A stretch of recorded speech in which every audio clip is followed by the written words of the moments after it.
So the search for the Son of Man continues. It continues. The search for the Son of Man continues. What people are looking for are physical signs, but they're talking about in the scriptures where he says he's coming in the glory of the Father. What's interesting about him coming in the glory of the Father is that the Father is attributed to the invisible one, to the unseen one, the one that's called the Creator. So he's coming in the power of the Creator. He's coming as the Creator, coming in Creator energy, coming as a manifestation of creation.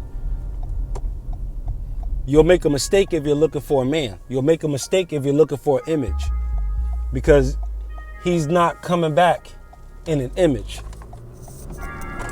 You could get caught up in an image. Wars happen over the image. He's not coming back in an image. He's coming back in an authority.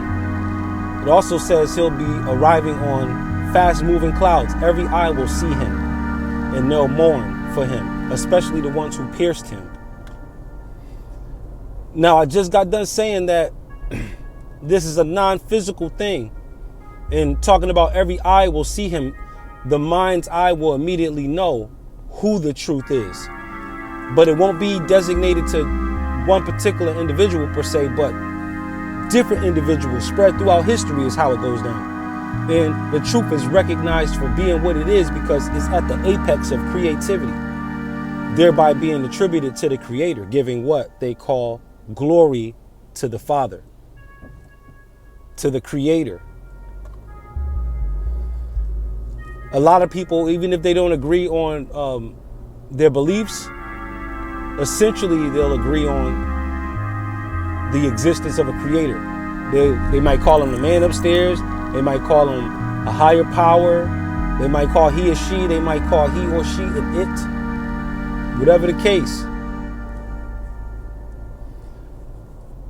Talking about the Son of Man arriving on fast-moving clouds. Fast-moving clouds.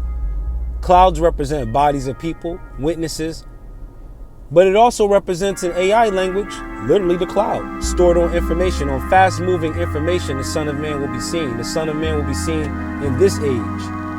He'll be seen in the iCloud. He'll be seen in your cloud. He'll be seen in your backup. He'll be seen in the data. He'll be seen in the feeds. Every eye, the I singular represents the mind. So every mind will know what the truth is when they hear it, no matter who the container is that the truth is being spoken from. He said the sheep are going to recognize my voice, but a thief's voice they will not recognize. Essentially, creation itself, existence itself is built on love, which means it's built on truth. And so whether you be a wild animal or a civilized man, when the truth is communicated, you naturally resonate with it. When you have what's considered truth deniers, that's people fighting against, they're resonating with the truth. They're fighting against a truth, psychologically fighting against the truth that at their existence level, they naturally agree with. Just as creatures, as human beings, they naturally agree to this, but they fight it. So the Son of Man is arriving on fast-moving clouds, on a fast-moving cloud.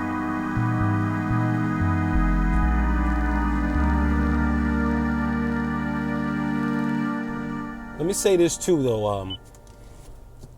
You hearing the term Son of Man, you're probably thinking like, I'm talking about Jesus, but I'm telling you that the scriptures where the character Jesus is located is not referring to the Son of Man as Jesus. It's a term that means human being that the Lord attributed to Ezekiel, addressing him as a human being, saying Son of Man. It was another term for saying person, man, boy, woman, girl, Son of Man. So the Son of Man, the human being, is arriving in the power of what? The Creator. So you have this big influx of creativity and promotion for creativity, creators, right? Content creators. Influencers are what? Content creators. Is about creation. And that's the human being arriving on these fast-moving bites of information known as clouds, also known as people, because there's people who put the information in the clouds. Those clouds consist of creations that come from people. So the Son of Man is arriving. And then he also talks about the Son of Man arriving with great power and glory. So you have the power. The power is the energy to do it, the ability to do it, the aptitude to do it, the magnitude to do it, the fortitude to do it. That's the power, coming in great power and glory. Glory is the tricky part. This is where you get the source of all beefs, just not understanding what glory is exactly. Glory is not something that you necessarily fight for. Glory is, the framework is, it pertains more to grace. Handling something gracefully, gifts that are intuitive in its quality, in its perspective, something that you naturally have, a knack that's just happens to be wholesome, very wholesome. So this is what the glory is, because you look at the glory and sometimes we confuse it with position. Yeah, the Son of Man, so the human being is going to come with great position, great money. Yeah, there's going to be a lot of status and a lot of wealth and a lot of money moving around. Absolutely. A lot of currency moving around as these waves churn with creation. Absolutely. Yeah. Where there's more wind, the waves will be bigger. And there's definitely wind, more wind, whether it be hot wind or cold wind. There's more wind, so there's more waves, so there's more currency, more sea, more things are. So that's how that goes.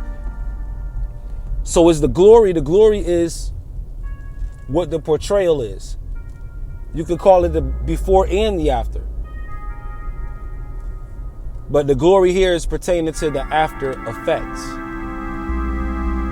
So the Son of Man coming in great glory, don't confuse it so much with status like an appearance, but attribute it more so to like a way of being. Not so much connected with having something, but being something. Coming with power and great glory. Coming with power and great respectability, of great renown, of glory. And true glory that a person can really grasp and walk with is not usually the most secure when it's just associated with an item. It's usually the man who is the one to handle the renown, who really makes the knowledge of himself worth something. It's usually the man who creates the manifestation. So these and other things that you may see, and this is for those who are Christians or, just Bible readers, etc. If you wanted to understand like what these things mean and why you don't see certain things happening regardless of how history swings, just understand that if you're looking at this from the lens of superposition, then you can see a timeline where these things are true. And if you can see a timeline where these things are true, then you can understand the parable that will associate the truth of those things to be relayed, displayed in this timeline now. Super T Sigma, Sigma Programming. Stay illuminated, people. Peace.